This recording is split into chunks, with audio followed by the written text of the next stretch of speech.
সরকারে গেলে গণমাধ্যম সংস্কারকে অগ্রাধিকার দেবে বিএনপি। রাজধানীতে এক অনুষ্ঠানে এই কথা জানিয়েছেন দলটির মহাসচিব মির্জা ফখরুল ইসলাম আলমগীর। অনুষ্ঠানে ফ্যাসিবাদী আমলে সাংবাদিকতার সমালোচনা করেন বিভিন্ন দলের নেতারা। তাগিদ দেন সংস্কার কমিশনের দেয়া সুপারিশ বাস্তবায়নের। RICL TMX, যুগের পর যুগ স্থাপনা থাকে মজবুত। প্রধানমন্ত্রী কে হবে, তার দায়িত্ব কি হবে। মিডিয়া সংস্কার প্রতিবেদনের পর্যালোচনা শিরোনামে সেমিনারের আয়োজন করে ব্রডকাস্ট জার্নালিস্ট সেন্টার। আলোচনায় অংশ নেন বিএনপি, জামায়াত, এনসিপি, গণ অধিকার, নাগরিক ঐক্য সহ বিভিন্ন রাজনৈতিক দলের নেতারা।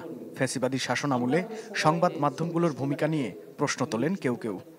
সংবাদ মাধ্যম এবং সাংবাদিকরা নিজেরা যেমন ভিকটিম হন, তেমনভাবে তারা ভিকটিম তৈরিও করেন।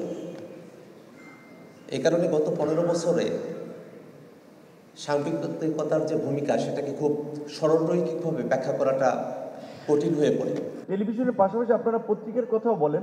পত্রিকায় যে জেলা পর্যায়ে ঢাকায় পত্রিকা ছাপে না, শুধুমাত্র এসবি অফিসে 5 কপি পাঠানোর জন্য, সচিবালয়ের ওইখানে 10 কপি দেওয়ার জন্য, এরকম অনেকগুলো, আমি মনে করি কি বলবো, এটাকে ফেক কাগজ বলবো, কিন্তু তারা ডিএফপিতে অন্তর্ভুক্ত। আদালতকে যেমন আশ্রয় বলা হয়, গণমাধ্যম কোনো অংশে কম আশ্রয় নয়। গণমাধ্যমই আধুনিক রাষ্ট্র ব্যবস্থায় জনগণের জন্য সবচেয়ে বড় আশ্রয় হিসেবে থাকে। এই সরকার চলে যাওয়ার পরে কারা আসবেন? আগামী অন্তত 5 বছর গণতান্ত্রিকভাবে দেখলে তো তারাই দেশটা চালাবে, তারাই এই গণমাধ্যমের স্বাধীনতা নিশ্চিত করবে, তারাই এই দেশের গণতন্ত্র নির্মাণ করবে, তারাই এই দেশের অর্থনীতি সহ সামগ্রিক বিষয়গুলো নির্মাণ করবেন।